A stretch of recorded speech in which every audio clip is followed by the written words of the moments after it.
to be addressed. Don't forget for it to be.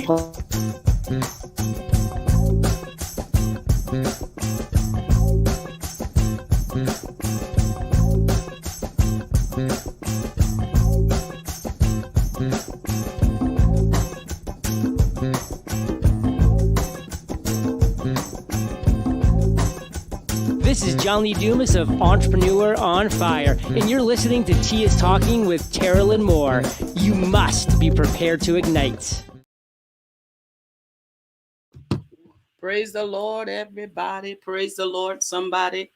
I see this thing as being slow and crazy already, but I am refusing to be defeated today. All right, we got a lip chat. We ain't gonna make the whole show, TJ, without a lip chat. That's we just got to have it. And I made sure that we're not private. We're public this time, so we should be good. I'm excited to have you here with me, and we've already been fired up, so we might as well keep the fire burning, as the church folks would say. And I want to thank all of you who are chiming in. I'm getting myself set up here. If you have anything you want to say it in the chat, and we'll try to connect with you. I don't know why that's doing that already. That's annoying my spirit, but we're gonna get through it. Why is that freezing already? See there? See how the devil is impacting them? Let's see. That's it. I don't know. Can you hear me, TJ? I can hear you perfectly. Okay, because it keeps freezing on my side, but we're gonna go ahead. We were in the heart of talking about some very heated things. So where you want to start? Where you want to rewind to? we can go anywhere. Like, there is so much going on right now in our nation right now, and even our locals, and even locally, there's so much going on. Like, we could go anywhere. So I'm gonna let you, as the host, tell me where we gonna go. We can just go. Okay, so I started off saying to you, did you hear any of the story with the Breonna Taylor thing? And I was totally team Breonna, and because I just feel like any of us could be her. You know, that's just how it is. Any of us could be her. However, as we hear some of the backstory to why there was any attention brought to that whole situation at all, it makes me say also that we have to be careful with the lifestyles that we lead and the people that we are around. And I'm hoping they can hear me out here. This is not happening. And so we just have to be careful in how, who we decide to be friends with and how that whole thing's come together. I am in no way saying that she should have lost her life or anything like that. But what I am saying is, when we give people a reason to look at us a certain way, or a reason to, knock on our door, or any kind of thing like that, we have to make sure that we keep ourselves in a situation where we're not inviting that kind of attention. And I think that's the thing that we haven't really been able to tap into, because we've been overly emotional about how the thing was handled and how.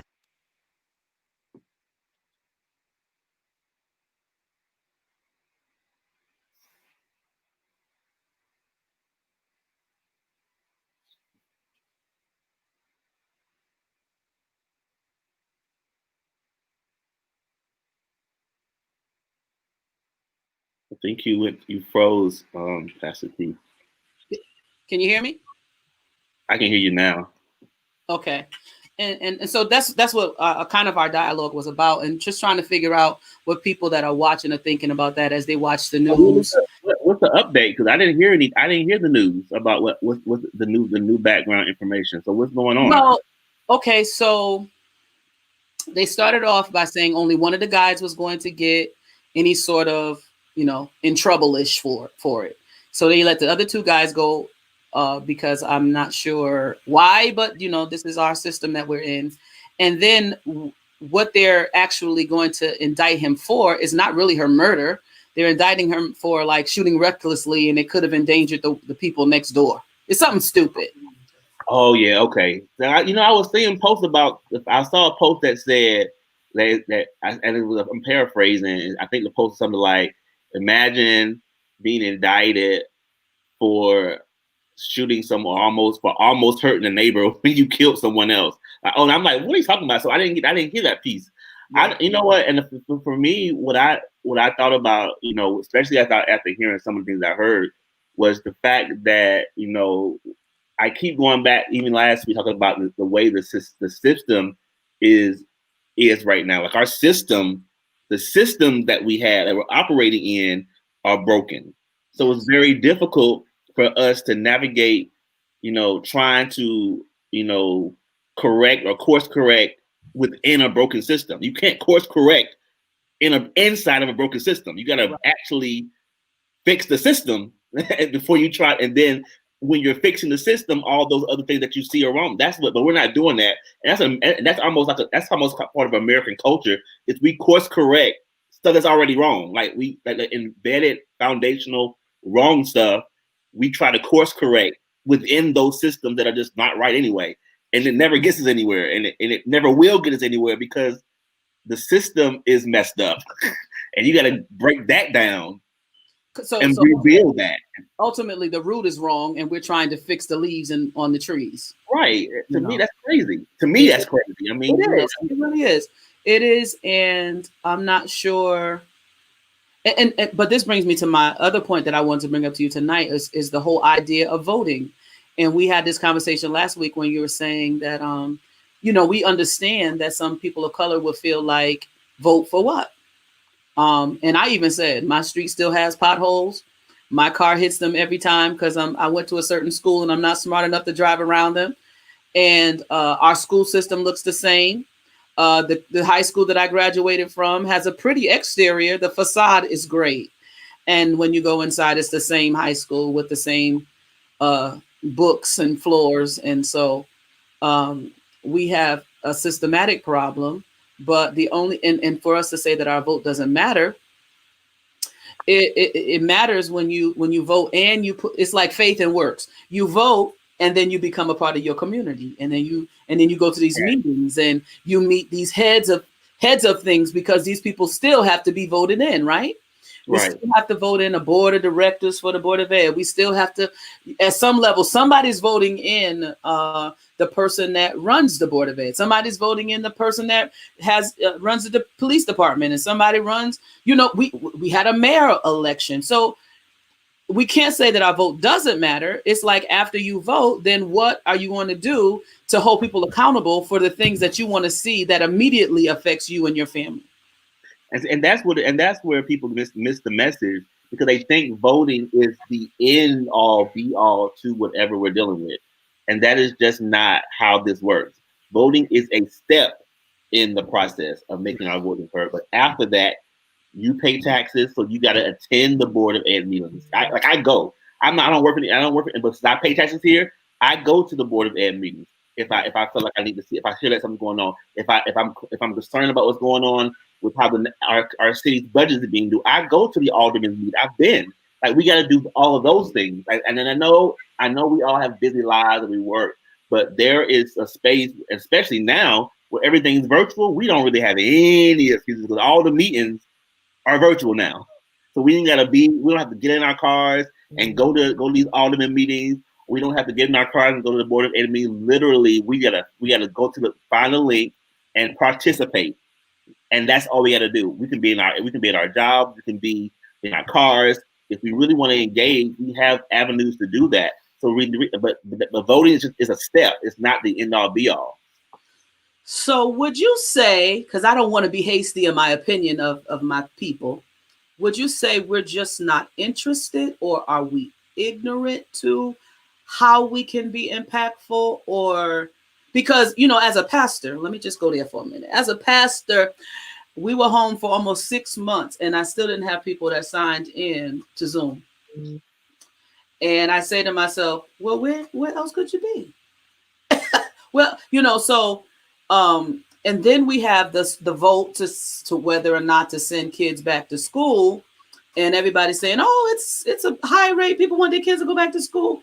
Is it that we're in a rush to get back to doing nothing, or are we so programmed that someone else is someone else's job? Like what's happening with us? What we doing? I think it's like multi-layered. Like it's not just one thing.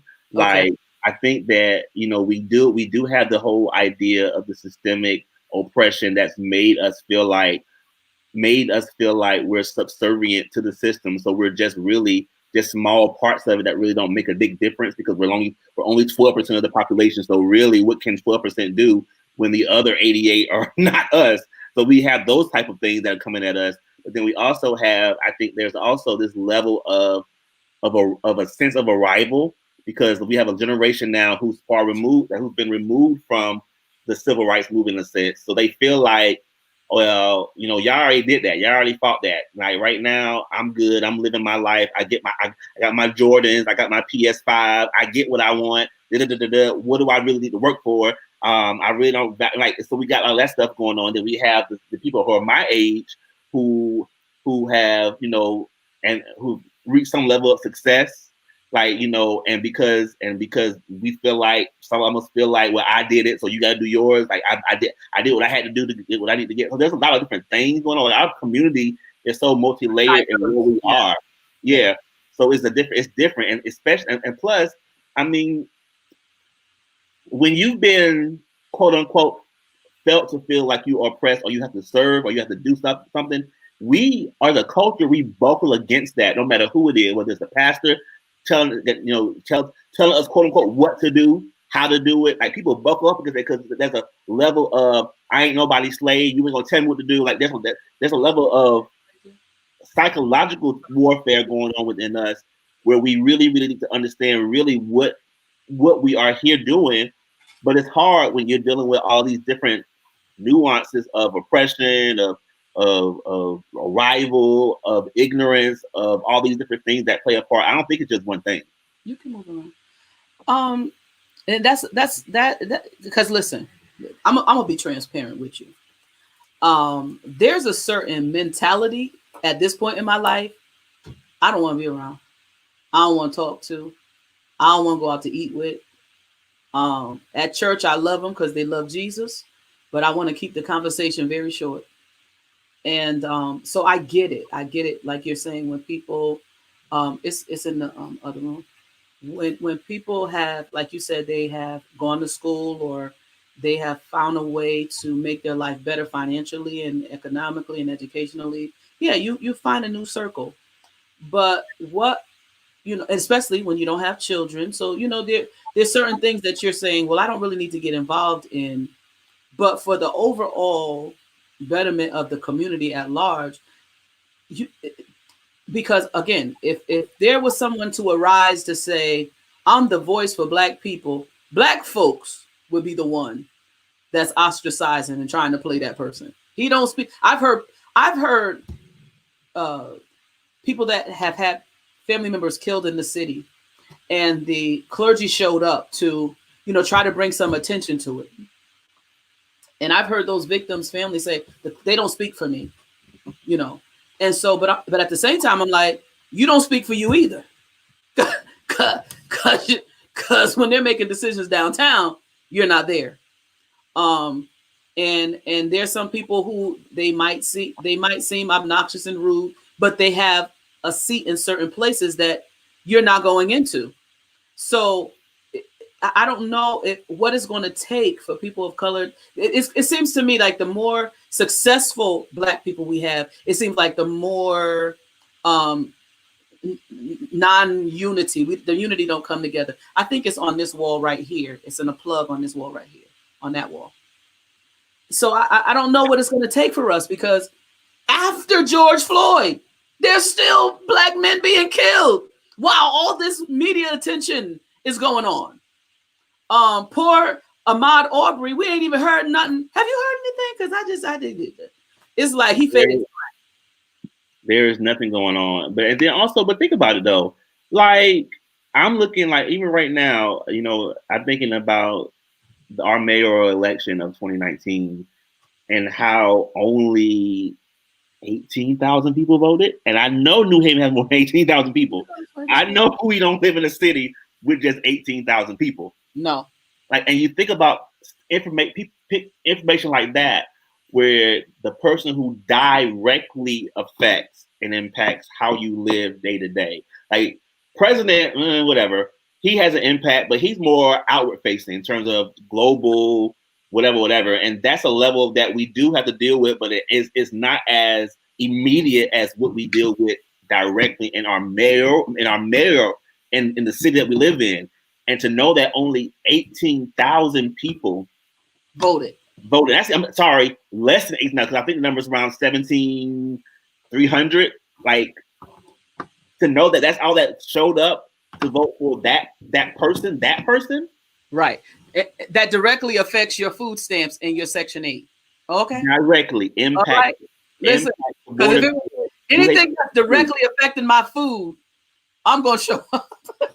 So for me, it's almost like and to me, the question always wonders, like, what is it going to take? Like, even I was reading an article the other day and about this new Supreme Court justice and her ideas, and it said to me in the article, said that we have not looked at a Supreme Court justice that looked this far right as versus conservatism since the 1930s.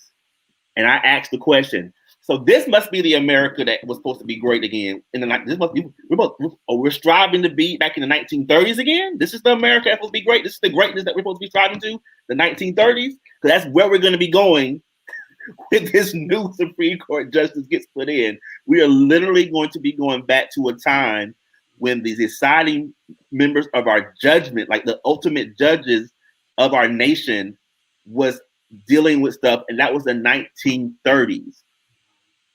And I'm like, I know what's going on in the 1930s, and we wasn't free, not even a little bit. But that's where we're headed to if this person gets confirmed. Like, there's so much going on, and we're missing it because we're caught up in the fanfare of the political landscape of our country. We're caught up in ourselves, because I have some members of my family who, once again, that whole bootstrap conversation, which really grinds my gears, because you got to have boots to have bootstraps. So I mean, and somebody got to supply, like, so we have all these different nuances. Like, it's, to me, we're missing all these nuances, and then of course we're looking at what's happening in our communities. Like, literally, I just read about in the morning how Bridgeport had 2 literal homicides in one night.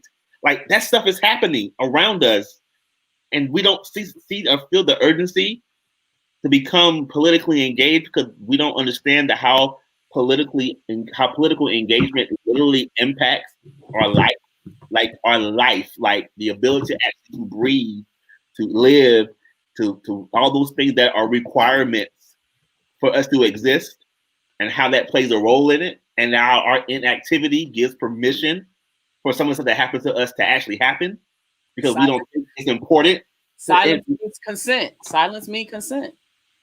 It's hard, because I'm like, oh, what am I missing? Like, am I like I don't have no kids. I've done it, whatever. And I'm sitting here, I'm fighting for people. I don't have a legacy right now to that I'm fighting for myself. So I'm fighting for people, and I'm fighting for generations right now, because I see it as my responsibility as a single person to literally take on the fight for the people that are just going to take on the fight for everyone that's going to be impacted by some of these things. And I'm fighting, and I feel like sometimes I'm speaking up for people who don't even understand what that looks like, and are even inept in fighting and speaking up for themselves, and don't even have a desire to. That's what I was going to say. It's, before we used to say we're speaking for people that don't have a voice. I think that we're speaking for people who refuse to use their voice. And it's funny how we have an opinion about everything except what's important. And so we're looking for teachers and educators to raise our children, really. And we don't want any part in that. Because I'm trying to figure out, why would you want to send your kid back to school knowing that there's a deadly, why would you be voting for that versus saying, let's figure out this remote thing and let's try to go that way. because people just don't want to be bothered with what they raise. And this is the same thing I said. I ain't gonna let the church off the hook. This is the same thing I was saying about the church. You raise preachers and young people in your ministry, and then when it's time to vote a new preacher in, you don't want what you raised. Now, what is happening here? This is your kid. This is a product of your Sunday school. This is a product of your MIT class. And this is the product of what you said was the requirement. And now you want to get somebody fancy from somewhere else with shiny shoes and make them the new person. And then they don't have the spirit of the house. And they come in with all their new ideas and they uproot and they tear up. And then you know what we got here. Praise God. You know, and then nobody wants to talk about it. And then we have what the same thing we're having in the community. I think the church is a reflection of the community and vice versa. So we have all of this dysfunction in our homes and in our community, and it spills over to the church. And then everybody is like, oh, clutching their pearls, trying to figure out what's wrong with the church. The same thing that's wrong in your house. Same thing that's wrong in your house. Mm-hmm. Hey, glory. And nobody wants to, and nobody is even acknowledging that something's even wrong. Or what I've seen is it's been wrong for so long, it looks normal to them. Great. Like dysfunction, like clutter and broken things in your look, like it looks normal. So they don't even think it needs to be fixed or it needs to be cleaned or it needs to be taken care of, because now that stuff looks like it's been there for so long. It's become a part of the landscape of the household. And so you don't even think anything needs to be fixed. That's so true. That is so true. I mean, it's even more detrimental now because that, you know, for a while we couldn't gather. So everybody's tripping. But everybody's tripping. The preachers tripping, the musicians is surely tripping. The lay members are really going back to doing what their default is. But we won't pick on them today. And this is just a ball of confusion. Speaking of which, did you hear or see the outrage on Facebook about a certain quote that Bishop T.D. Jakes made at I think the guy's name is Bishop Ellis's funeral, about how it appears that the generals are passing away and they're being replaced by midgets? Wow. So I'll be honest with you. I'm searching for the lies, really. So when I first heard it, I was like, and my initial response was, because I thought about other people that I've heard kind of putting down the rogue preachers and putting them down. And my question was, well, how does a generation become what they are when they looked at a generation before them? Like, what are they rejecting from that generation prior to them that's making them this way? And whose responsibility is it? Is it their responsibility? Is it the older generations? And then I also was questioning, like, why is the older generation always throwing shade at something they might have had a hand in producing?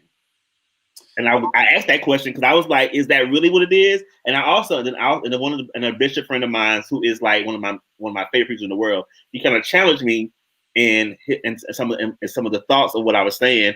And so my question went on to say, well, then who is to blame? Oh, is it the older generation for maybe dropping the ball and teaching and developing? Is it their fault for rejecting what the old generation was teaching? Or is it even the fault of the audience who's like demanding, like supply and demand is a real thing. Like they're demanding these rogue voices who are out here. That's like who really is it now? Is it everybody's fault? I don't know. I'm just wondering. And I want to ask you that question. Well, I think it's a little bit of both. It's like, definitely, I think the generation before us had something that we don't quite have. It's something in the water that they got it naturally or something. They prayed for it differently. They had a different experience.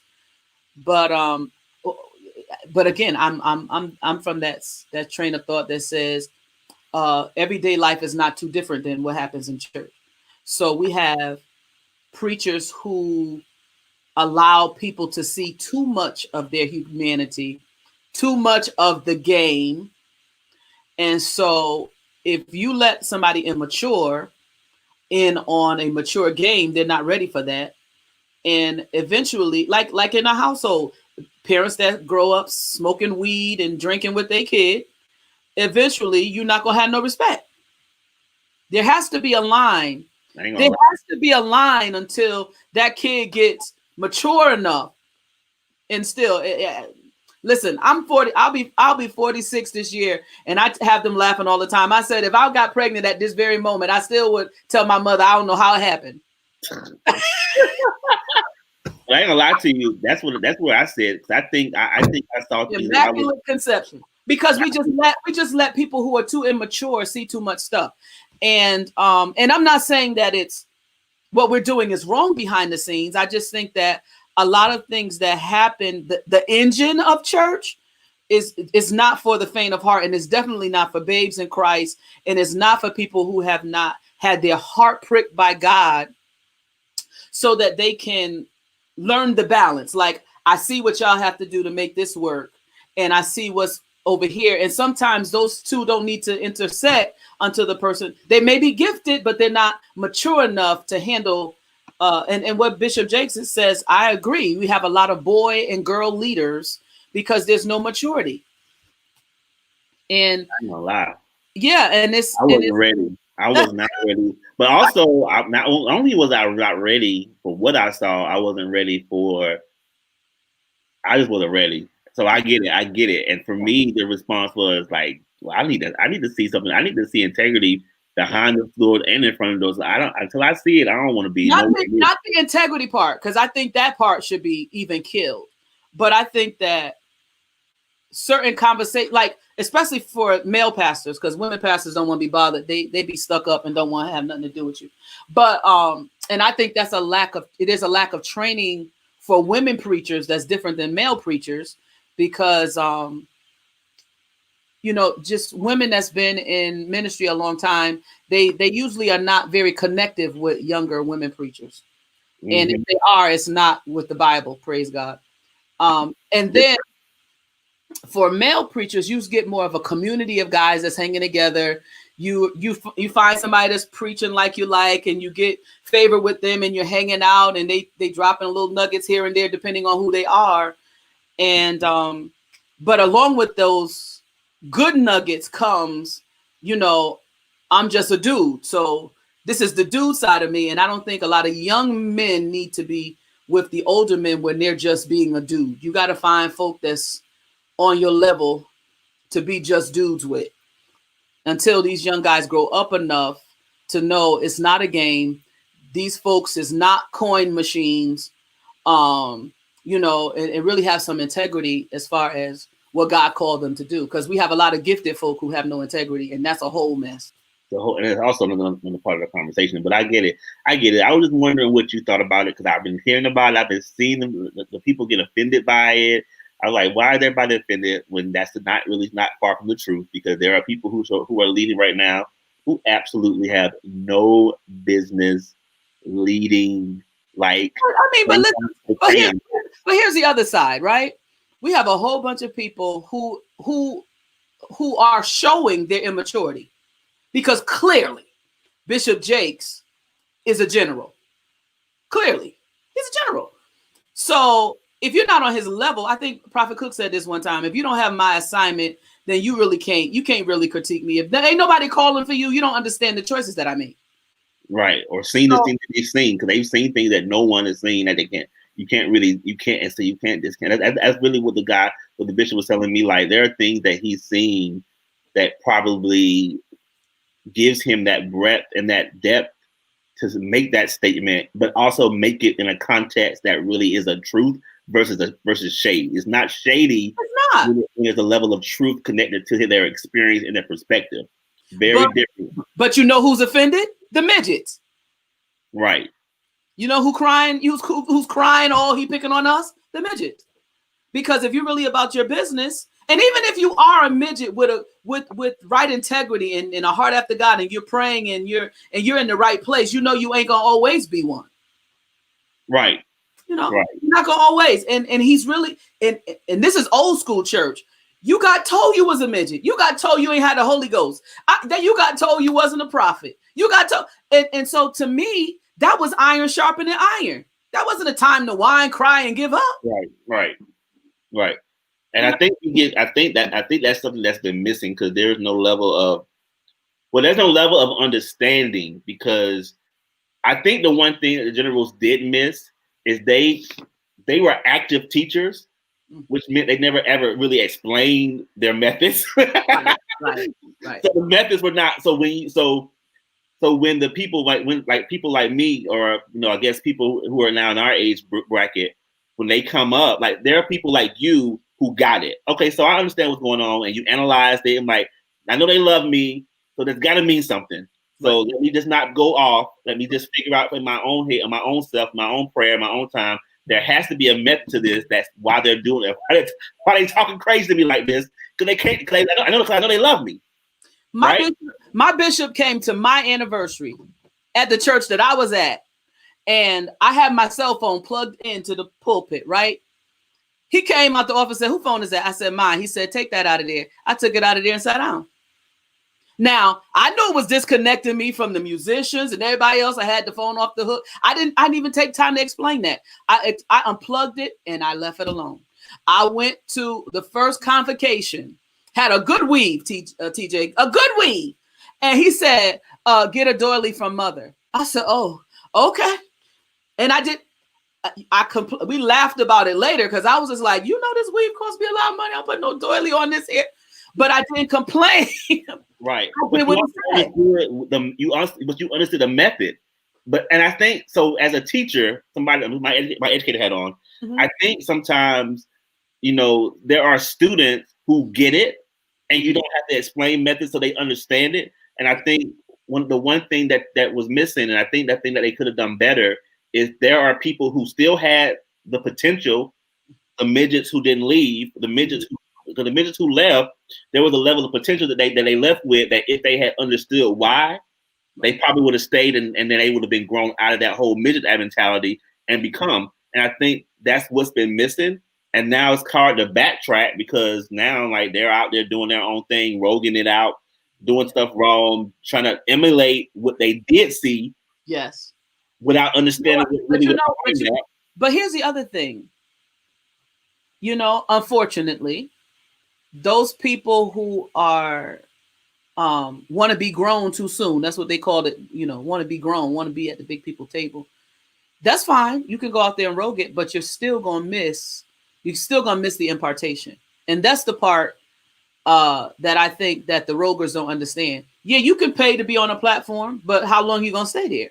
Because you have to have an oil for every season. And you can't get it vicariously, which is the thing that people are missing. You got to actually be in it, under it, going through it, so that you can really get it. And I think and you have the oil. Here's the thing. You have the oil of your leader. So if you're rogue, whose oil do you have? You got the oil from the grocery store. Listen, we went out to eat the other night, right? A couple nights ago. And we had the shrimp was okay. But in the middle of eating it, I said, Mom, this is fresh grease right here. This is not grease that you fried chicken with and then turned around and used it again to fry the shrimp today. You know what I'm saying? There's something that is more powerful to sit there and take the persecution. And sometimes it is abuse. Now we're not talking about that, but sheer pure correction, it brings something out of you. And that's the thing. I see. I had a preacher come to my church and got mad and went to another one and went to another one. And now he had a church and he preaching up a storm. I ain't heard no oil yet, but you got what you wanted. You got an appointment. You in the little chitlin circlet of your age bracket. God bless you. But still, just because you're busy doesn't mean that that's an assignment. Right. Or that you're even supposed to be doing that. Like sometimes pride gets in the way because you know when you're not supposed to be in a certain place. I think people always know.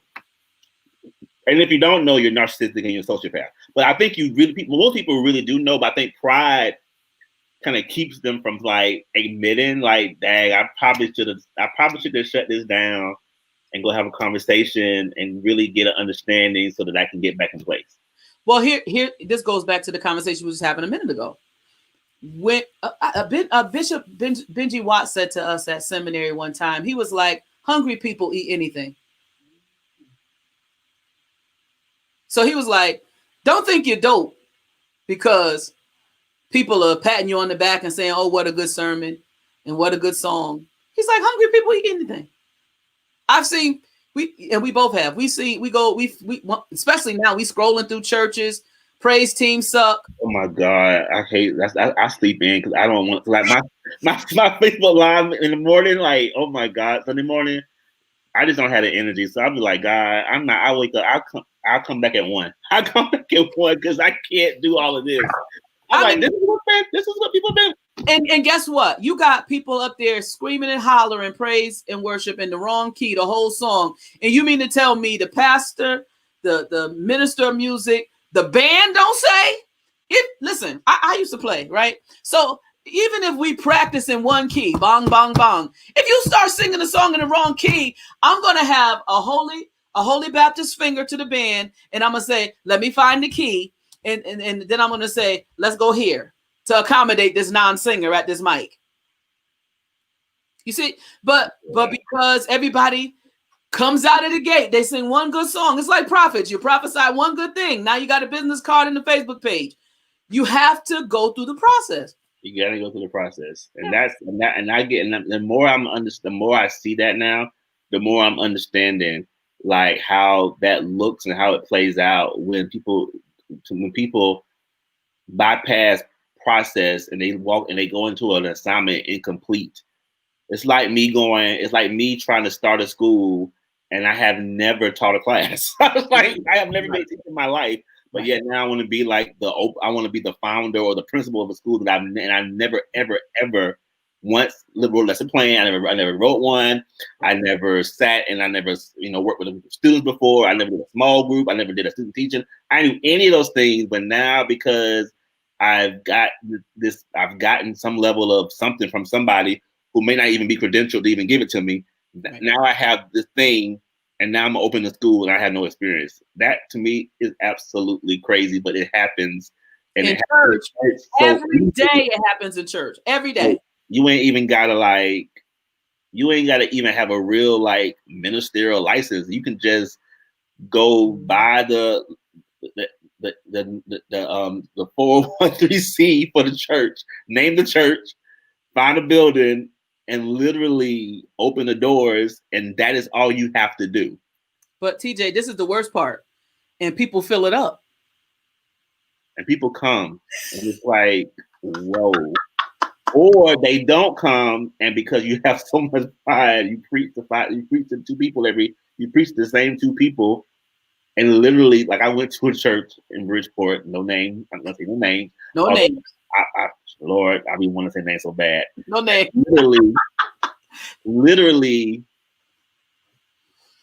if it wasn't for the people that I came with, oh Lord, there would have been literally the pastor, her husband, in the guy on the keyboard, and some random lady on the side who's probably been there since the beginning. And that is it. No little kids, none of that stuff. And I'm like, why? Why and what else could you have been doing? What could you be doing with this time that really benefits the community? Because ain't nobody in the community coming. And the community is full of people. Like I went in the street, people out there washing their cars. People were out. Like they were out washing cars, playing music. Like, so there's people there, but they was not trying to come into that building. And to me, that's a problem. Well, how was the service? Was the service horrifying? That might be part of it. The preacher I came with was great. Okay. Because I came with somebody who has a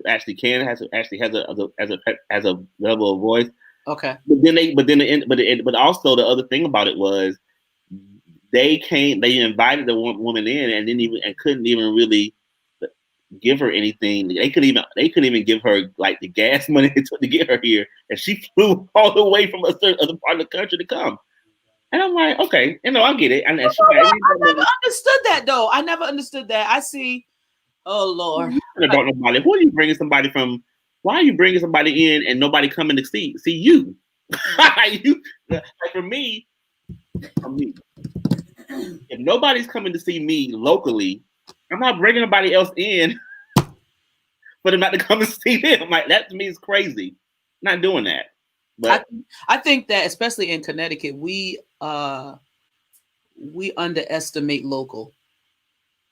We underestimate local a lot, and we underestimate local gifting and local preachers and local music talent, whatever it is that the church has to offer. And we're always looking outside of ourselves. And when we go other places, even if it's a facade and fake, they're more supportive of each other.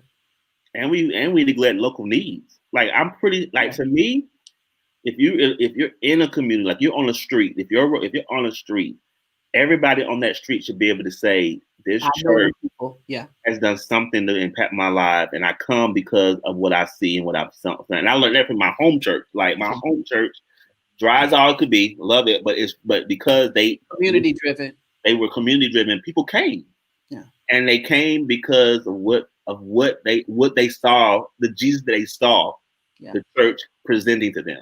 Yes. And that to me is something that I think Connecticut, I mean, there are some spaces that it happens, but also because it's a level of company. Because I've never, like, I ain't gonna lie to you, like, I grew up when the churches were located like far apart, so you could understand the community speak. Right. But you got in Connecticut, like New Haven, I was in New Haven, and I saw a church, 500 churches on 6 floors down, and I'm like, why is there like a church next door to a church? Like, that to me was like blew me away. It blew me away. Especially in Bridgeport, like Stratford Avenue is lit. And they all come from the same church. Like, people. I was gonna say that too. It makes it. We always talk about unity, and we wanna have solidarity, and we wanna have these churches that grow together. But it takes a special kind of leadership to be able to see what kind of leadership they have and help people be where they're supposed to be. And I find sometimes people are so in a rush to have the pulpit every Sunday morning that they miss that their ministry may actually be better as a part of something bigger. Right.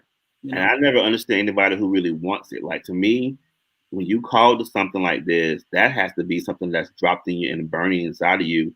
And you kind of reject it in a sense, because it's not. It's like if the people who do the real work, like, it's not easy. And for me, even as a pastor, it's like, yeah, you're doing some work. You're doing some work in whatever niche that you're in, but it doesn't call for all of the flyers and Facebook videos. You know, whatever we're gonna do, we're gonna do it. And it's like, I don't think we should be, feeding people with a sandwich in one hand and a camera in the other. Look at me. Yeah. It's the way we're doing some things that's some kind of backwards. And again, if I don't know, it's just like we were saying, it's systematic. It's systematic, and when you have the rogue situation, even in churches, it's hard to get that foundation when everybody wants to be the visionary with no vision. And that's we see that a lot. You want to be the pastor, but you don't have the vision for it. Right. And I have people come in and out of my church all the time, especially preachers. And I don't know if it's because I'm a woman or what they think. I often say it's something written here that I can't see. And they come in and they have all of these agendas. And I'm like, we have one agenda here. We're gonna be free in the Holy Ghost, with some Baptist framework. We ain't gonna be so free now. We ain't gonna prophesy. I would say this. I've noticed, like, and I don't mean to be biased towards or against a certain gender, but as it relates to female pastors, because I do believe that female pastors who are pastors, they really like fought, and they had to. There's a level of fight against that call, because they understand the hierarchy of God. Like, if you're a female pastor, you're supposed to be there. So it's always, I've never seen a woman pastor, and I'm honest, who had that level of like I'm supposed to be here. Like I'm supposed to be here. This is what like because there's an understanding like God is and I'm trying to start finding the right words. There's a different level of humility with it versus I'm the star and I'm the man and I'm God's man. And also, did you really want to do that? Like honestly, sometimes I wonder, like for real, like when a woman is called to be a pastor, they really are called because they really didn't want to do it to begin with. They would rather be doing other work in the church that really fits them. But when I go back to what my former pastor said, she was called because the men were taking that place, and not that she wanted to be a pastor. She never had any intention of being a pastor. But when God put it in her space to do that, right. It had to be done the way He wanted it to be done. Right. And you can I've always seen that difference. So for me, if you're a woman you call, I automatically believe it because more than 9 out of 10, you really want to do it to begin with. Like my mother says, nobody would in their right mind would want a pastor. Not if they got all their marbles. When I went to my bishop, he said, either you're called or you're crazy. And I said, I think a little bit of both. Yeah. I don't mean to say that men don't have this issue, but I feel like in my experience, I'm talking about my perspective, what I've seen. Usually when a woman's called, that was never her intention to begin with. Like she wasn't chasing the pulpit. That was never her. It was not. What's funny? It's like I grew up with young guys from church, and I can remember at 10, they were like, "Oh, I'm gonna be a preacher." We had a guy. He went to school with us. I'm the bishop. That wasn't even on my mind. Do you know how long it took me to even realize that I was called to preach? And then when I finally said, "Oh," I was like, people gonna really get dressed to hear this? They gonna really come to church to hear this? And even down to the first Sunday, I was like, "Ain't nobody gonna show up for this. Let's see how this goes." Because you see that difference. So yeah. If you a woman, you call. It's all good. Yeah, it's like, and it's crazy because we see people who are running to it, and some of them I really have to say, I grew up with them, and I go, when did you get saved? We trying to figure out, is salvation a requirement for pastoring? I mean, okay, we better leave that alone because we both having a level of anxiety right through there. Kevin, who actually wants to be a preacher, bishop, because honey, that's a lot. It's a lot. It's a lot. Like anything to do with God that requires the call of God to me, if you didn't fight it, I don't understand how you just jump into it. Like, how you want that? I mean, I understand there are people who really want to do God's will, but there's also a level of fight that always goes into it, and I don't understand people who don't have that story. Who don't have that Jacob story where they actually fought and they really were like, resist. It's a difference between wanting to do God's will and wanting to do His work. Because I could have won His will for my life, which is to live holy, save, don't hurt nobody, love everybody. But to do His work is a whole different thing. When I got to turn the other cheek and feed the homeless and help my neighbor and that song, I got to treat everybody right till I die. Nobody want to be bothered with that part. Exclamation point on everybody. Yeah, right. Yeah, so that becomes a little bit more difficult as the time goes on because again, I think people think it's to some people I think it's a level of celebrity. It's their way of being famous. I don't understand that. Yeah, no, there's no fame in it. Actually, people won't mind their business. They're always in yours.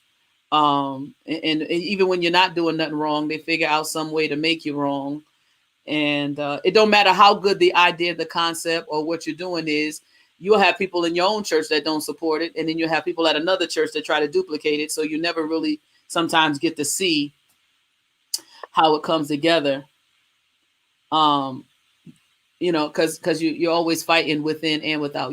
It's sad because you end up. It's like being a civil rights leader. You're fighting with the people that you're fighting for. Right.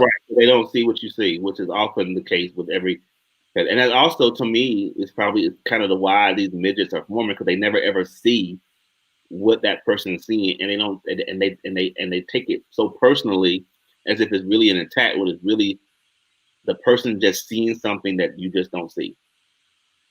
And you know that let me get Debbie Lawson said, what happens when his will is his work, though? This is where pastors get stuck, Debbie. That's the messed up part, when his will for your life is that you do his work. That's the part that, you know, you wish you could, you know, go off and have some nip bottles over, because you want a different assignment, you know. But it's also understanding what that work looks like, because people think the work is the church, and that's not the work to me. Or they think not for everyone. Like, the work is not necessarily that. They think that the preaching is the goal, right? When that's not. To me, that's often, because it's only a select few. Because if that was the case, then everybody would be a preacher, everybody would be a pastor. That to me, that they confuse that what that looks like for me.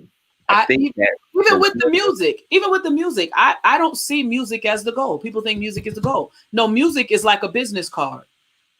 I'm going out and I'm going to present Christ with this music that's appealing to you, so that you can come and find out more about Christ. It's not just for me to sell an album and me to be cute on the front, right, and hang out with other cute people that sing. Especially it's the responsibility that comes along with it. Right, and especially when there's so many pillars of just areas of influence that we have, and we're not interested in going in those spaces because we feel like that's not the work. Like, there's room for people, and there's room for Christians in the entertainment business. That's not necessarily gospel. It really is room there, because there's work there to be done. There's room in the financial world, because there's definitely room. There's definitely work to be done there. Like, the work sometimes takes you out of what you think is the work, because we've been told that the work only is centered inside four walls, where there's communion every first Sunday, and a robe that's look very, very nice and with the golden thread. But look at this, like, at all of these artists, right? Where's the artist that's called to the convalescent home? Or the prison. Or street ministry. Because most of these people I see on the street, them street ministers, the singers, is awful. I say you posted you know, but okay, let me leave that. But truthfully, you go outside and you got the worst singers that you can find. Can I ask a question? Because I see I think Miss Lawson wrote something about reaching the lost is the goal. Yes. I have a question for you as a pastor. Oh Lord. Debbie, you asked this question, so you better be listening so you can answer. Go ahead, I'm listening. So the question I have is, if reaching the lost is the goal, why is there so much time spent on bashing the lost?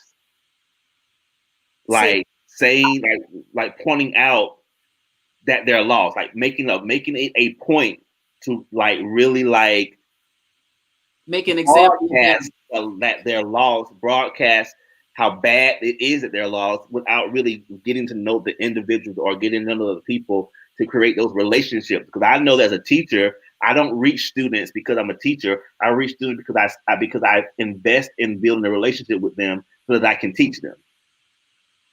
I think that is again, we talked about immature leaders.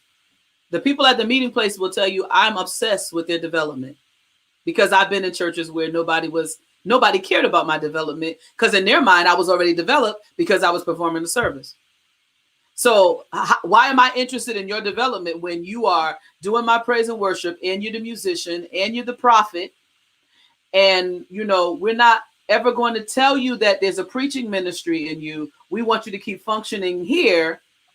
So truthfully, I could function there all day because that's my natural gifting, and I've cultivated that because I've cultivated it. Right. You know? And nobody's interested in anything else from it. It was what they were not interested in anything else from me. And when I started to get a hard knock on the head to say, hello, you know, I think Jamar Myrick said to me one time when I was with my group, he said, Tarolyn, what is the problem here? You need to be preaching. He's like, every time they call you to sing, you're preaching. It didn't dawn on me because nobody that I respected as my leaders at the time, they didn't care. They were getting what they wanted. They wanted. Yeah. They didn't need they especially did not need a preacher who was bringing something to the table that they did not have, a dimension they did not have. So, right. So what ended up happening to me was I got, I don't want to say bashed, but I'll say undermined and maligned because, especially in the Baptist context, nobody understands a prophetic minstrel in the Baptist context. And so I was fighting a battle of, wait, there's a worship here and they wanted to shout all over it. And then for the prophet, the worship leads to prophetic oil flow. And so that continued to get cut off. So I don't know if that's answering your question, but it depends on that leader. If the leader is not, or maybe by their experience, if they didn't have that, they're probably not likely to give it. And for me, I didn't have it, so I obsess about it. Right. So I'm like, no. I can see where your life can be better here if you do that, and if you do that. I think one year at our church we did a survey at the beginning of the year, and I asked people where they wanted to develop, because I'm not going to tell you what God wants you to do, unless it's by prophetic utterance. But I'm like, I'm not going to tell you. You tell me what you think that he's calling you to do, and I can help you gauge that, whether we, in prayer, and then we're going to start working on your development here. Right. So if you tell me, even down to now, I'm not one with the weight loss thing, but some people put, I want to lose weight. So let's get a plan for that. I'm here to be your accountability partner, even though I'm your pastor. But a lot of people as pastors are not interested in an individual like that. And my church is the size where I can do that. Right. And that to me was really kind of, I think it went back to last week when you talked about some of the conversations you want to have with certain sections of society that people have deemed as lost, but yet have not even ventured in to say or ventured in to try to understand what that looks like for them, or why they feel the way they feel, or why they believe the way they believe, that they're concerned of how they live in their lives. And I wonder, are we missing the mark with the whole aspect of loving them as we love ourselves, when we don't look to reach them in terms of building a relationship with them so that they can be transformed by the love we show them. But I will say this too. And I ain't gonna go all the way there, but I know where you're going. It's like, if that is in fact what they're looking for, right? Then you have to there has to be maturity on both sides, right? They have to come with the level of, I know what this is, and I know how y'all get down. Just like the pastor is saying, I know what this is, and I know how y'all get down. There has to be a level of maturity on both sides. Just like we were saying earlier about the rogue preachers. There has to be these older pastors who don't mind calling you out. When I was coming up, a preacher didn't have no problem turning around to a musician saying, now, boy, you see, nowadays, you see it on Facebook. I would have cussed him out. I'm a man.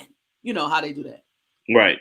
But you know what? The relationship, but I think to me, a lot of that deals with the breakdown of how culturally we build relationships. Well, here's the thing. We don't really build them. But then why are you playing at a church for a check for somebody you don't have a relationship with? This is my problem here. Because for me as a minstrel, I'm going into a church where spiritually is compatible to my anointing. I feel something right there. I'm trying not to get stirred up. I'm looking for a leader who I can flow with. Before I started my church, I played for a church. Me and that bishop, he was a prophet. We fit like hand in glove when it came to ministry. That's what you were looking for. That's all they want. I wasn't looking for that when I went there. I went there when I was broken and I was ready to lead church. You see what I'm saying? Mm-hmm. I ended up going there because, like you were saying, relationship, right? He became a friend. He started looking out for me. He started saying, well, you know what? Come by. He wasn't trying to be pressure. He didn't try to pressure me, but I had to be open enough to say, okay, I'm not coming here with no agenda. People come to your church with agendas. So when you know that you walk in the line of not so right, trying to get right, or trying to understand, or trying to merge cultures, there has to be maturity on both sides. You can't just come in here and say, well, this is who I am and this is what I want to be. No. Hold on, because you're not fixing to do that here. We're going to love you, and we're not going to throw the baby out with the bathwater, but don't come in here trying to dictate thousands of years. We were just talking about this before we got on with the Jesus and how the Bible and what we think ain't right and how we, but I don't come in here on a Sunday morning and teach that because I don't understand it enough yet. And it hasn't been proved and tried yet. You know what I mean? Right. We have to have a level of maturity on both sides. When I come to church and they start talking about gluttony and how you're going to pop open with your fat self, I don't stay home and go start a Facebook page for fat Christians and get mad and say, I'm going to start me a fat people church. I say, you know what? They right. I see TJ on Facebook. He walking. I need to go walk. You see what I'm saying? We get it. I think sometimes even then, like at a point, like language to me is very important. Because as a writer, I think language and words and tonality is extremely important. And it's something that we don't talk about culturally because we only know command and do. We don't know any nuance beyond that. Talking at people and not to them. Right, that's it. And so for me, I think and people don't want to. I think it's a pushback. Like you are a very unique person and I think you need. I don't think you understand it. I think you do. No, not all of it, because I have some sleepless nights. But like in the way that you talk to people, the way that you interact and really have an interest in getting to know a person. Like I'm not a member of your church, and you've taken an interest in getting to know me and getting to bring me in and getting to make me a part of whatever. And you've made it. You put yourself out there to really like connect. And if you do that, but then you also like you have some old school ways that you are able to translate, and make it relevant so people can understand the why. Like for me, that's what's missing because people don't do that. Like that.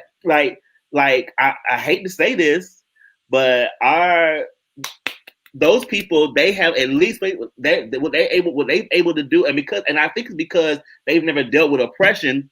Is the communication piece for them with each other is a lot more cohesive because there's a level of, when Billy Bob asks his mom why, she don't knock him upside the head. She actually tells him why. And it's not like seen as disrespect for a child to ask why. And it's not. I said this too last week. I have to give all. Sorry, Billy Bob's not there, but you know what I'm saying. No, I have to give the kudos to my mom. She raised me that way.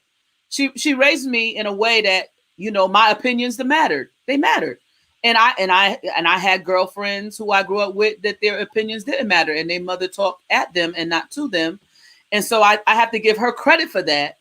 But I think as you get older, you start to say, whatever sin somebody's in, I could be in that same sin. Right. And I would want grace.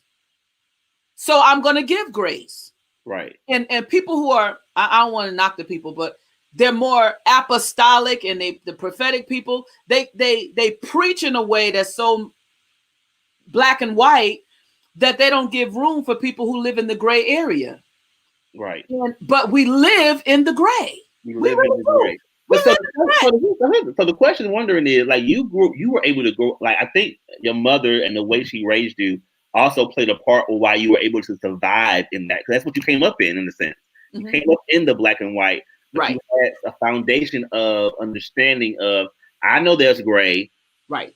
So, but I can also hear what you're saying because there's in some way or another, I've been taught how, if you can't tell me why, I can at least ask God why and he'll tell me.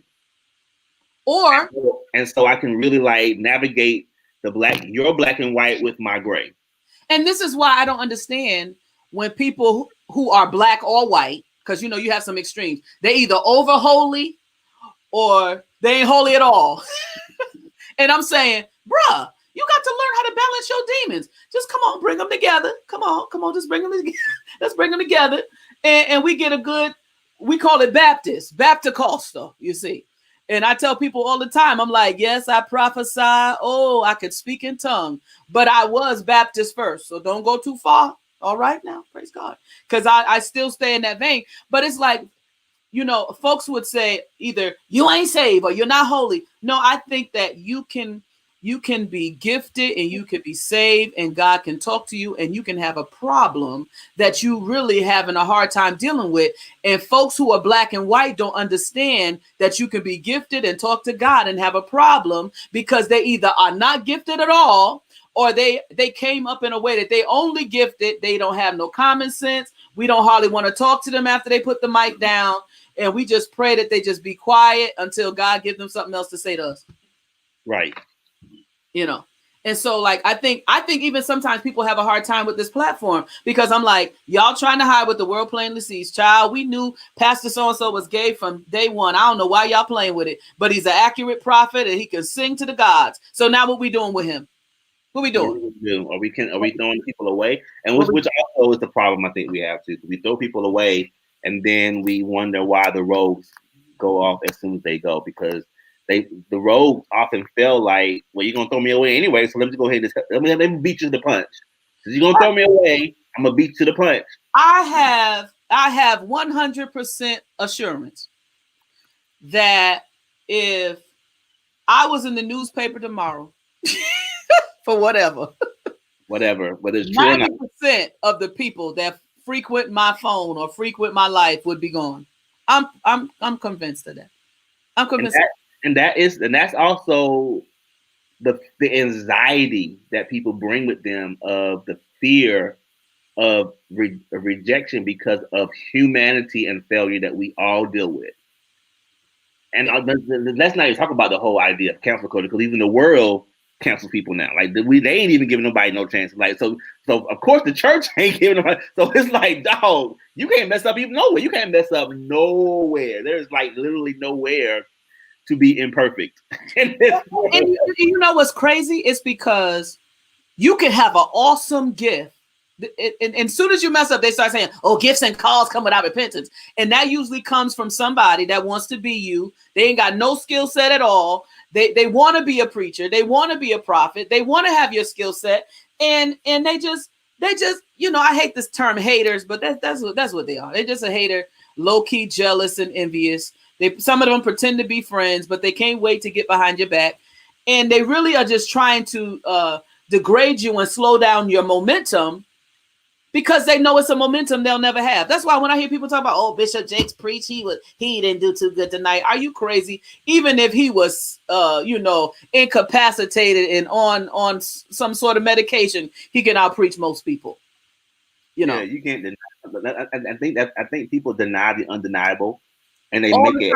We live in Connecticut. We live in Connecticut, dude. We see. Come on, we have some very gifted people here, but they on something else, so we don't fool with them. On something else, and it's shaped in that spirit of competition that is dangerous and like it's the dangerous part, the dangerous side of competition. But you know what I think is crazy?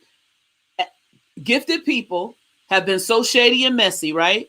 And they've talked to people who are immature, right? And we've made them a part of the messy crew, you know, because you come into church and they all, you know, to the point where now even those people can't get support. So you've been so messy that the mess has flipped back on you. Yeah. Okay. It becomes recycled. Come on. And so we've seen it in the musicals. I don't even go to musicals anymore. And when I see the local ones on Facebook, I just keep scrolling because I'm like, this is just some foolishness. They have those now? Child, don't get me started. She said dangerous competition messed up many folks. Again, there's no reason why, if we're all the body of Christ, that there is no competition at all. Maybe we should have a fresh challenge. How many souls you can get saved challenge? How many people can you reach that? How about we reach our family challenge and bring them to church? But there's no so this is me. This is so in that space, there is no real conceptualization of what it looks like to be one body with different members. Like there's a hand on the body that cannot do what the foot can do. There is an ear that cannot do what the finger can do. Like, and there is no real concept that what Pastor Tarolyn Moore is designed to do with her ministry, uniqueness with the group of people that she has. There's the church that's maybe across the street or down the road can't do what they can do. You can do, but also you can't do what they can do. But if you come together, whoa, there is a way that it works together because a body interacts with each other. Like my hands right now, they're interacting with things because that's how the body works. Absolutely. And people don't have a real concept. And I don't really think people have really been taught. Like we don't get taught about the concept and the basic foundation of how bodies work, even though we have bodies and they work. Hey, that'll preach, TJ. I'm gonna have to write that down. And we don't get taught about the reality that So the competition comes because the hand is trying to do what it never was designed to do, and the foot's trying to hold things, and it has no bone structure to hold anything. You know what I'm saying? So it's really until you get this deformity in competition because there really is no understanding that there really is none. Now, come on here, preach. You know, I'll use this scenario, and I'm showing my age. When I came up, there was two groups, Commission and the Winans, right? And everybody used to try to compare these two groups, and I used to say, "This is apples and oranges. This is apples and oranges. The only thing they have in common is that they're male groups. After that, that's it. That's it." And I think that this is happening in churches. But I think one of the mentalities is for pastors they want to crush everybody else because they want to be the demigod. Right. They want to be the one. Yes. Which, for me, is ridiculous when you say things like, when people say things like, you can't do what I can do, whatever, which is true. You can't. But then if you know that, then why are you bringing up what somebody can't do? Well, I mean, it's the spirit. It's the spirit that you do it in. I'm on Facebook all the time, and I'm being obnoxious and just having a good time. And I come on sometime and be like, your bishop ain't better than mine. And of course, my bishop is fly, so praise God. But I don't come at it from a mean, vicious place. Right. There are people who are on Facebook that's like, oh, check my pastor, because my pastor is the. And I'm like, oh, ma'am, go sit down. We should not have this kind of competition. Right. My band is better than your band. Like that. What is that? So to me, there's nothing wrong with a frog who praises his own pond. I think that's a part of confidence and the joy. Absolutely. But there are people who go hard after people on Facebook. Right. With this foolery. Right. And it becomes like, really? It becomes like, go sit down and I'm done. Right.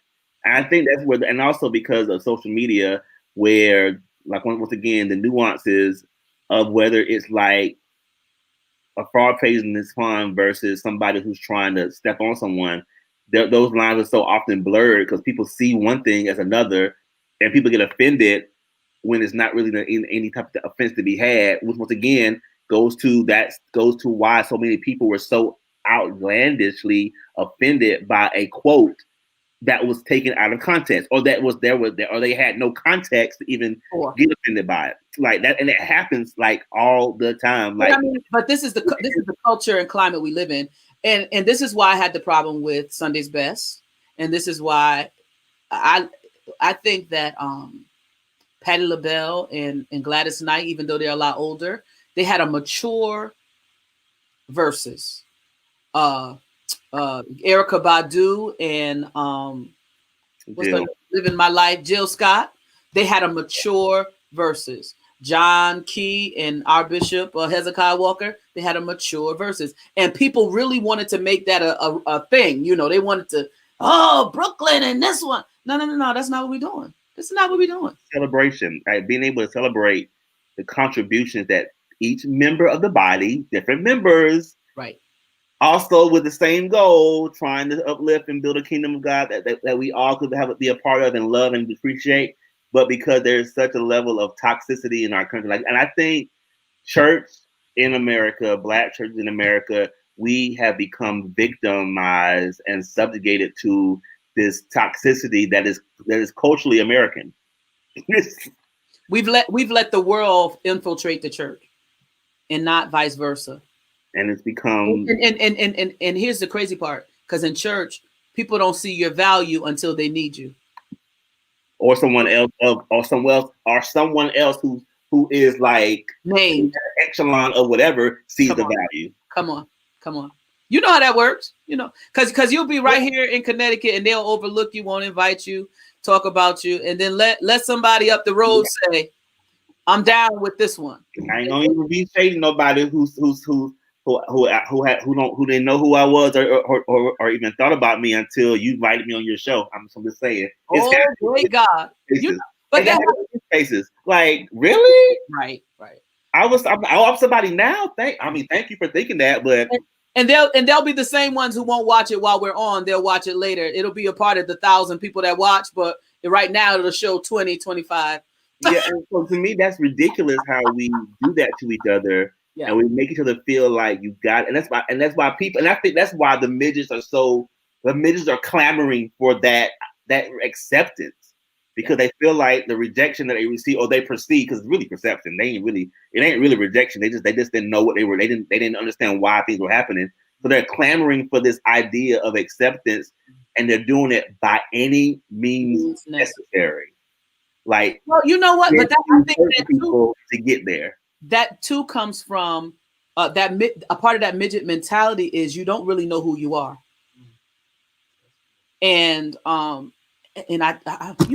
love God, the way He brought my life together. The fact that I was the only child for 16 years, it helped me to be by myself. I'm all right by myself, and so.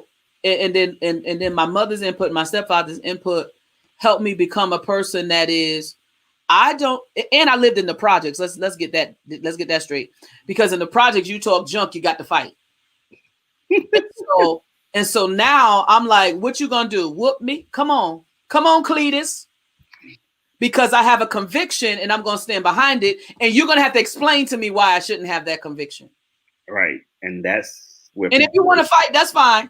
Mess up because they don't explain or have the inability to explain anything. No, and then people that don't understand, and then people will misunderstand you. I have that all the time. People misunderstand me, and I have to keep saying, I'm not Shaniqua. I know I look like her. I have a blonde hair one day and a black hair and a curly hair and a straight, but I'm not her. So stop coming at me that way, because you'll try to feed me something that I'm not even hungry for.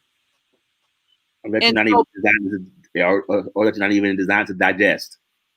No. And so when go back to the midgets, when you are secure and you have a conviction and you are confident in what you know and how you rock, you don't chase everything that's hot. Mm-mm. You're not even turned on by what people say is hot. Nope. And so I find, even when I see people come through and this one is hot and that one is hot, I'm like, child, I done been around this long enough to know that is some foolery. And I'll wait. And I tell people, even at our church, people are chasing shiny things, and musicians come in and go, and members go in and come in. I'm like, listen, I don't take it personal. I've been in church my whole life. My uncle had a little ratty hole in the wall. They try to play a storefront church right up the street from Bishop Mo's, 1331 Stratford Avenue, right up the street, a block. And I'm like, we ain't tripping. Because guess what? When all of that shiny stuff disappeared, I could say a church in the city had a hot pastor. When he left, everybody was scattered. Okay? Everybody. And so those same people migrated to another church. And when that pastor leaves, they're going to scatter again, because people are not rooted and grounded in God and knowing where they're supposed to be and what they're supposed to be doing. So I'm all set. Yeah. But sometimes I wonder, like, the whole idea of the rooted not being rooted or set Like, I wonder what that comes from, because there are so many people who are rooted. There are people who are like, I'm here, I'm loyal, I'm not going nowhere. And then there's a group that's like not. And sometimes I wonder, like, what about us culturally, where there's such a divide in those two groups? Because there's no wishy-washy. There's a clear line. Either there are people who don't leave, and there are people who will stay. I've been knowing people, like, I literally can count. I've only been a member of 3 churches in my life. Me too. Life. And I don't understand, even like virtually, like, I don't understand going from live to live to live to live to live, because it confuses me and it makes me annoyed. Like, even if I see 2 different lives, I'm like, this is too much. I got to find one. Like, I don't, so for me, the understanding of that, like, why there's so many different, because we all, like, culturally, we've dealt with some of the same subjugations and oppressive things that make us kind of our DNA has kind of conditioned us to be a certain way. But there are some of us in that conditioning, we become those people who are like the roots who stay. I'll say this, because I think I can discern this about you, right? And I know your pastor, I think, before you came to New Haven, and I know she's a good holiness preacher. What ends up happening for us is, even in the scrolling of the lives, it becomes too much because you're looking for the oil. So after you hear acrobatics, either in song or in preaching, if there's no oil or there's no flow, then you're not interested. And that has been my problem with music and preachers and whatever. I could be anywhere. I don't care. It could be Baptist, it could be Kojic, it could be apostolic, it could be, I've been to word churches. If there is a flow of oil, I am there. That's wow. That. I stopped going to musicals because there was no flow.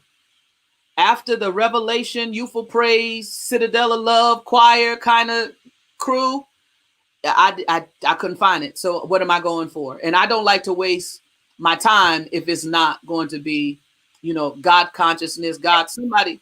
And I feel like a lot of it's rehearsed and we shouting on cue. And I don't think it's even that we lived any better, because there was still whoremongering and gay and all of this stuff. I think the problem is that rogue spirit, and nobody is really spending time with God. Right. I won't. Is my sister watching this? I won't. I mean, but the truth is the truth, and I think the truth. But I tell her, you sometimes you got to sing for an audience of one. And that's really to me, that really is where it comes down to, is that audience of one is not the goal now. No, we're trying to figure out how we can fit trap music in there. Come on with the trap. Yeah, it's not the goal now. And it's not, it's not that, God is not, he's not in a box. Like, there is so many nuances to God that we don't know. And it'll take a lifetime for us to figure out. But I think the parts that we do know, we reject it even amongst each other, because he's not even the goal to begin with. I think we reject it amongst each other because we still want to be the star of the show. Period. Star of the moment, whatever that moment is. Absolutely. Whatever the people are clamoring for, we want to be the star in that moment. Right. And that's for the preacher, that's for the pastor, member, deacon, saint, and friend. When we were coming up, there was a dude that came, washed the church floor, cleaned the bathroom, shoveled the snow, never asked for a quarter. Now it's a job now. It's a job. It's a job. Yeah. No one's willing to do those things anymore. Like, when I was playing, me and Jin, churches in New Haven we played for free. That's why I'm tripping out when I see these young preachers that will call us when they was revivalists and we go play and they only got $50, so they couldn't give us nothing. You should be calling us now to preach for you. Oh my. Right? Because now you got something. But that's not the mentality. Because there's no loyalty. Oh my God. And then the black church is tripping. I see somebody talking about the lights. I don't have no problem with lights, because I love lights. I don't. But there's a place for them. They ain't for because culturally, for first Sunday, we should be in white. Come on. We gonna drink the blood. Yes. The body. Man. And there's a time for these things because culturally it doesn't match us for everything. Mm-hmm. It doesn't match us for everything. But again, it's the flavor of the day, and people are running for the flavor of the day. Folk got to be careful, even for pastors. I listen. Don't be careful with folks that's fair weather and flavor of the day. Right. Because because next week your flavor will be. Listen, I what's that thing I like? The drumstick blizzard at Dairy Queen. Ooh. I was eating that thing all summer. Woo, my God. The drumstick. Hold up, write that down. Drumstick. And then I went, the one in North Haven had it. Then I went to the one in Hamden, and they told me it was not the flavor of the month. Now, child, I almost went Baptist. Drumstick blazer. That sounds really good. Listen, it's just like the drumstick, cone. That's why my instant peaked on it. What? I'm trying to tell you. I mean, right after that pecan turtle is right there on the list, right under. But we got to be careful because seasons change. Seasons change, and that to me is the thing that is rocking so many people right now because we're in a season that has shifted everything, and everybody was not ready for the shift, and now people are kind of clamoring to figure out what to do so that they don't lose what they had before the shift came. Come on. Just trying to figure it out. Something small like technology. Right. I'm trying to figure out why the whole board of education wasn't prepared for technology, but I digress. Well, that's another story for another time. I'm trying to figure that out too, because if a little old charter school like mine could figure it out, there's no reason why the world that a big old conglomerate like NHPOE could not figure it out, because we got it figured out. How about this? I can't figure out how preachers in this city that I've played for most of my life won't just call and say, "Girl, I see you up there looking good," because I be trying to look good, What can you help me out? Of course I can, because I don't have your spirit. I surely will. Right. But again, if it's not the heart, listen. If you don't have, I say this all the time. You can take on whatever position you want to. If you don't have vision for it, it ain't going. It's not going to work. It's not going to work. And so I think now what's happening within the shift that we're experiencing now is a lot of those cards are being forced to be put on the table, and we're seeing who never had anything going. Like, we're seeing it like in real time. The people who were like ready and were able to shift and really continue on and do what they were doing, and then we also see the people who had nothing in place and had no clue and still had no clue, and we're also seeing people who are part of these memories that were like, I was here and I did what I did, but now that I can't come and like showcase who I was because the doors ain't open. I mean, what I'm gonna do from my house? What I'm gonna do from my? I can't do what I was doing from my house. So why show up at all? So you're seeing a lot like people like, I think for a lot of pastors, this should be like a very awesome time of like revelation of the hearts of people who were with them and who were in their spaces. So now you really know, like, oh, these people I know for sure they are with me because they're still showing up. Right. Without the fanfare or not having to see their outfits or not having to see their gift, they're showing up like steadily and they're showing up for real. Like people are seeing like who's who. And I think that's vice versa too, because I've seen members say, we've been out of church for I don't know how long and I haven't heard from my pastor at all. And I'm saying to myself, in a pandemic where we didn't know if you had food or we didn't know what you might have needed, this is the time where they should have been most connected. Benevolence should have been popping, but once again, you gotta have benevolence in your heart to even think about benevolence for your members. But here's the thing: you still there. Don't call me and say, well, I didn't hear from my pastor. I'm like, yeah, girl, you better go get that $11 box of chicken from Ferraro's. I got you. But then I look at my own church and some of them are on here tonight. I didn't go on Facebook. I went to Zoom because I wasn't trying to be great for the nation. I was trying to be a shepherd for the sheep that I was accountable to. And I'm gonna say this, and I hope some of them get the replay. And if they did not choose to connect with their leader because they had an outside voice, that's their problem if they starve and famine. Right. Okay. Right. Because I said to them, and I don't have time to call all of y'all. I got a life a little bit. I'm trying to get one too, TJ. But what I'm saying is, I don't have time to call all of y'all. So when you come on Zoom, I need you to have on your cameras so I can look you over in the Holy Ghost. So I can have time now that we come together every day. So I can say, how you doing? You don't look hungry, Right. What do you need? That's a part of my pastoral care. But if you choose not to be cared for by your pastor, don't tell me they ain't called when they said we have Zoom prayer every morning at 6:00. That was your call.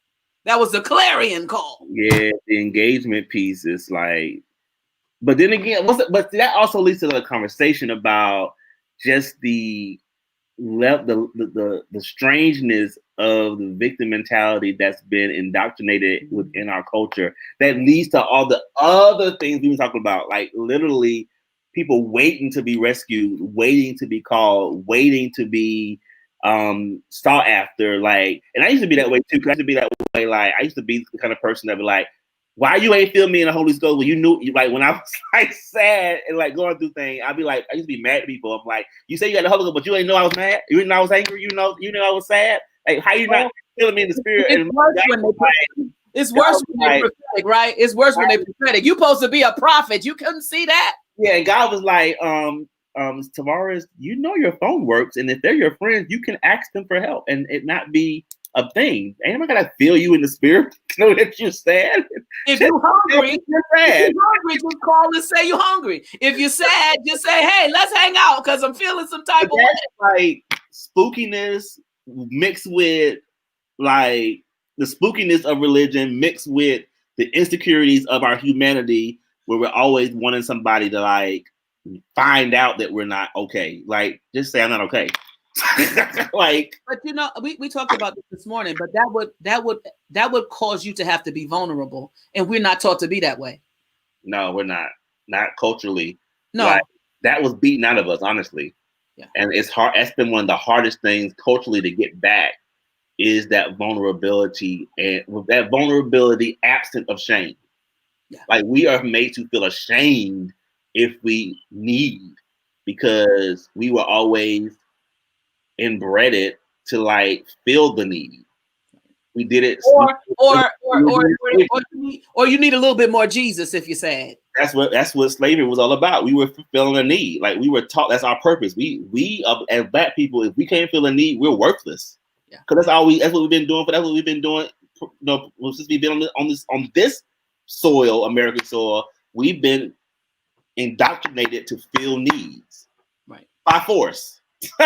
So we think that if we have a need, that's weakness. Something wrong with us. Like, we're not doing our purpose for anything. It's been embedded in our consciousness to always be the one to feel the need, always to forgive, always to be the one to say, I see you, I'm sorry, you're good, you hurt me, but really I can look over that. We're fine. Like, we have been indoctrinated to be these people who don't really fight for what we need, because we are afraid that fighting for what we need means we don't have the ability to feel it ourselves. And that's been a part of, I think that also leads to why the voting thing is a problem, why there's always this common sense, there's always this communication about why voting doesn't matter, because in our minds, if we ain't doing it ourselves, it ain't gonna get done anyway. But we still ain't doing it ourselves, because we still don't show up to parent-teacher night. Right. Poor teachers got all of them good cookies and crackers and stuff for you, and don't even come to eat them. Right. And yeah, like, I don't know. To me, it's like a cycle in a circle that we keep going in. So there are some of us who are like looking at the circle as it's going, and we're trying to get people to say, you're going in the circle, right? You can get out of that. You can actually step outside and walk a different path. And people are like, this circle is so familiar. Circle. Yeah. This is what I was saying. A lot of preachers, I don't know if they see it this way, but this is the way I see it. Every time you get an opportunity to preach, you're preaching to a mindset. I mean, beyond the huckamashanda and trying to get mystical and deep. On a mundane top soil level of preaching. We're preaching the mindsets. We're trying to break those generational curses, because grandma told mama, mama told me, and now I'm gonna tell my child. So if they all don't know how to save money, guess what? That's a generational curse. That's a stronghold, because you're gonna be in poverty and in the projects forever. And so we're not taught these things. But I'll say this: it's just like being raised by parents that's no good. At some point, you got to say, they was no good. I love them, but I want different for my life. I want different for my life, and that's and so now I have to seek that out. Me and my mom talk about this all the time, you know. And I think I said this to you earlier. I had to not fire my friends, but I had to turn the volume down on the people that I was hanging with, because there was a certain mentality there. I'm like, no, I'm gonna start trying to connect with people that have a different way of thinking. I need to see the world through some new eyes, because if not, I'm going to be, like you're saying, the cycle is not going to end, and I'm going to continue to hit my head against a wall and be frustrated and go to church and cry and ask Jesus to fix it again. And really, some of what, I don't want to say the new agers, some of what they're saying is true. We need to put spirituality in its context. It's not our whole life, because, you know, we got other things that we need to be doing and right. We need to give attention to. This is why we're mind, body, and spirit. You know, spirit needs attention. Again, something else we're not, body don't get much attention in the Black community, you know, not too much. Sex. You just come on here. And I'm doing bad because I ain't even getting that. We know how to give our body what we want. Right. We know how to give our bodies what we want, but we don't often know how to give our bodies what we need. We don't eat right. We don't exercise right. That I want to do, but I gotta drink this water, so I'm drinking it because I got it. But that's a whole nother of discipline, right? Mm-hmm. Something that we lack. Muslims have discipline. Jews have discipline. Who's the least disciplined? The Pentecostals. And I think culturally, I think we can say that culturally, right? And I always go back to that because of why. And I think we reject that word discipline is not a word that we like to even think about, because we always think about the negative aspect of what it looks like because of discipline, because discipline has been the way that we've been controlled in a sense. That's a good point right there. That's a good point. Like, a lot of the things you talk about, like, we reject any idea, any conformity that puts us in a space, even if it's good for us. Like, you talk about, like, coming to the parent-teacher conferences, like going and actually buying school supplies, like the things that parents do, like our counterparts do that stuff. And we can't get mad at them because they do that stuff. They come to the conferences, they look at the report cards, they do that stuff, and because they're committed to upholding what they've been given.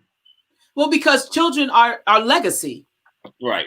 We don't look at it that way. We look at children as a mistake, a oops, and an inconvenience. Oh, yeah. Or a reminder of somebody we don't like that we slept with. Like we chose to sleep with. It's just a reminder that was a sucky decision. And this decision has lasted 46 years. Yeah. My mother. I think there's so much healing to be done. This moron. Yeah, it's so much healing to be done in our community. And I think these conversations are just starting points. I just wish people were able would lean into stuff like this, because this is where it's really cathartic and healing. And for me, it's ministry in a way. People might think I'm just being obnoxious and an idiot, but I'm not really. I really want to bring to light some conversation. And we talked a lot about church, but it's like there's certain things that are not churchy that we are struggling with. But again, they're so intertwined that it's hard to not talk about one without the other. Like we're going to get into this in another time, but it's like that whole idea of sexuality.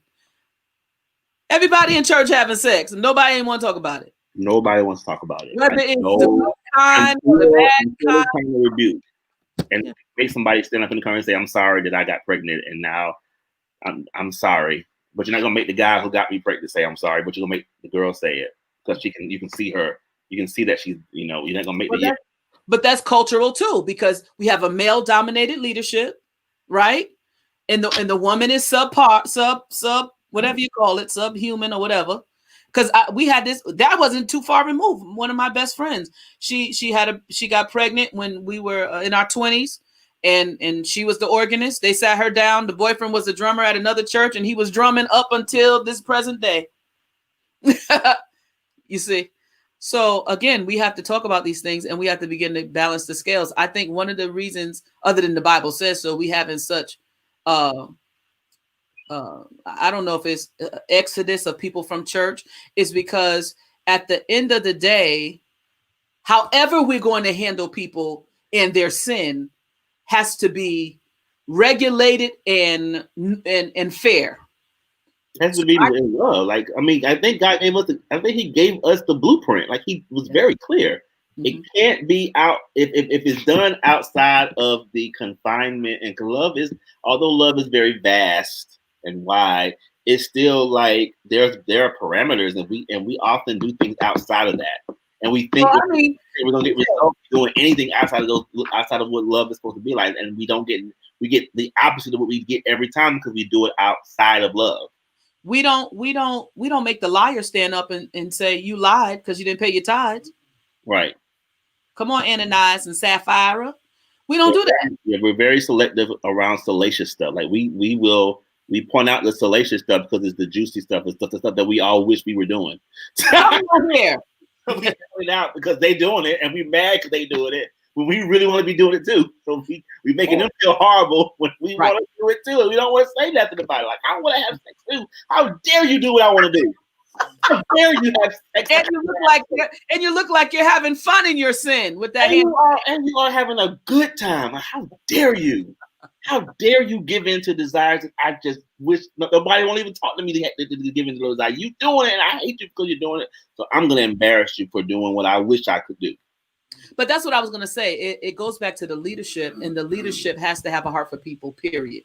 If you're a pastor and you don't have a heart for people, you're in the wrong business. And so I think that's the part that has been kind of the rub, Yeah, because here's the other side of that. I'm embarrassing you for the sin that you're in, but I'm also in it. Right. And the people that you're embarrassing, you was just with them.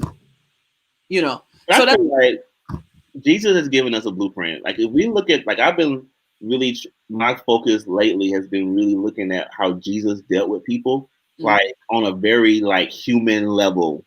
Like, and even when he was telling people about themselves, I think about that woman at the well. I think about even when the Sadducees and the Pharisees were trying to throw a rock at somebody. Like, he was real, like, truthful, but he was also like loving. Merciful. Like, you heard it even in my reading. Like, I heard it in his voice as I read it. Like, but he did it in a way and he didn't embarrass her. Like, when the woman away, he didn't embarrass her, but he told her all her business, and in such a way that she was able to find freedom outside of her humanity because of him. Like, he's given us the blueprint, and we refuse to follow it because we feel like doing it his way makes us look weak. And I'm like, you also look at that story though. She wasn't trying to influence him. People in sin today want to influence what you preach. They want to influence how you preach it. They want to influence the culture of the church. And we ain't gonna rock like that. I'm sorry. Right. And I have to say that to people all the time. Even if I'm in the sin that you're in, my job is still to preach against sin. Period. Now, if you feel some type of way, I'm sorry, because I don't want to offend you, but I'm not sorry because you came to church. And I say this all the time. And I don't know what the popular club now is. I always use Newt because that's where my cousins and them used to go. But if I go down to the popular club and everybody turn up and they dancing and carrying on, and I grab a mic and I say, "Oh, turn with me to 1 Samuel," and and I start going in, then people gonna be like, "Get her off the mic, get her out of here. We done came and paid for our buzz, and we not fencing to have no altar call. This is not church. And I feel like the same way in church. When you come to church, you should feel conviction. You should cry and say, oh God, woe is me. I'm a wretch undone. You should not come to church and feel like everything is well because I got a nip bottle on my hip and a joint in my bra. You shouldn't feel cool like that. You should want to come to the altar and say, preacher, please put a little oily cross on me and ask the Lord to help me. And that's all I'm saying when I say both sides have to be mature. When TJ, there's sins that we love. Come on, let's be honest. There's some sins that we just love doing them.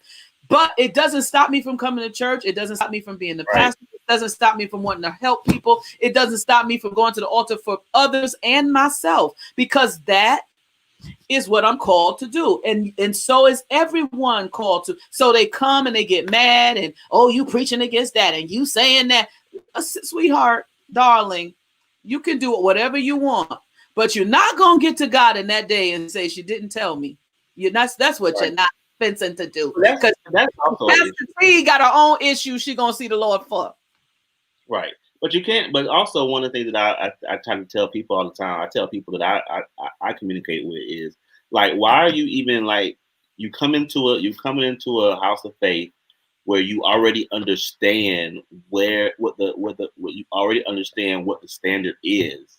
Like you can't, it's like me going to, I'm going to use for example, going to a Ruth Chris and expecting Burger King Subway to be on the menu. Yeah. Like, why am I going to Ruth Chris when my heart's on Burger King? Like, I really want a Whopper. Right. Ruth Chris ain't the place. I should be going to Ruth Chris. I should be going to Ruth Chris. And can I say this too? When we come to church, there's some things the preacher don't have an answer for. And I wish the preacher would say that. They ain't gonna say that. I'm gonna tell you right now, they're not gonna say it. That's also a problem that I can't stand. Like, if you don't know, say you don't know. There's certain things that people come to me about in their personal life, and I say I don't have an answer for that. There's been people that came to join the church, and I said, you can't stay here because I don't know how to pastor you. And that honesty is, to me, respected. Like, if you can say that and be honest, like, to me, that's to me is powerful. Because nobody is willing to be honest about what they don't know. No, not when they know you got a good job, and not when they know you got a good heart. And no. And so I again, that might make me stick out because I would want to know. Like, when I come to you, there's certain things that I need to be poured into, and if you know you don't have that capacity, just say, I don't think I'm the pastor for you, sweetie. I just don't. But again, people are not going to say that because I don't know if they know what their capacity is. We have projected a lot on preachers that they didn't ask for because you perceived or you there was an illusion. My friend just said that to me. It's an illusion. You had the illusion that there was something there that wasn't there. You fell for the okie doke. And we tell people in business, paid Albertus all this money to find this out. You got to do your due diligence. And you can't, sometimes you go to a church because your homeboys and them invite you. And sometimes you need to date that church before you marry it. Not so you can dig all up in the preacher's business, but so that you can see if the diet is for you. Right. And being honest about that, which once again is also another thing lacking. People are not willing to just be honest. And there's another thing about you that I really appreciate. Like, your honesty is almost like frightening because you're like honest about everything. And people don't have that level of honesty. Because really, what am I lie for? Because you're going to come and hang around and find out it's a lie. What am I lie for? Yeah.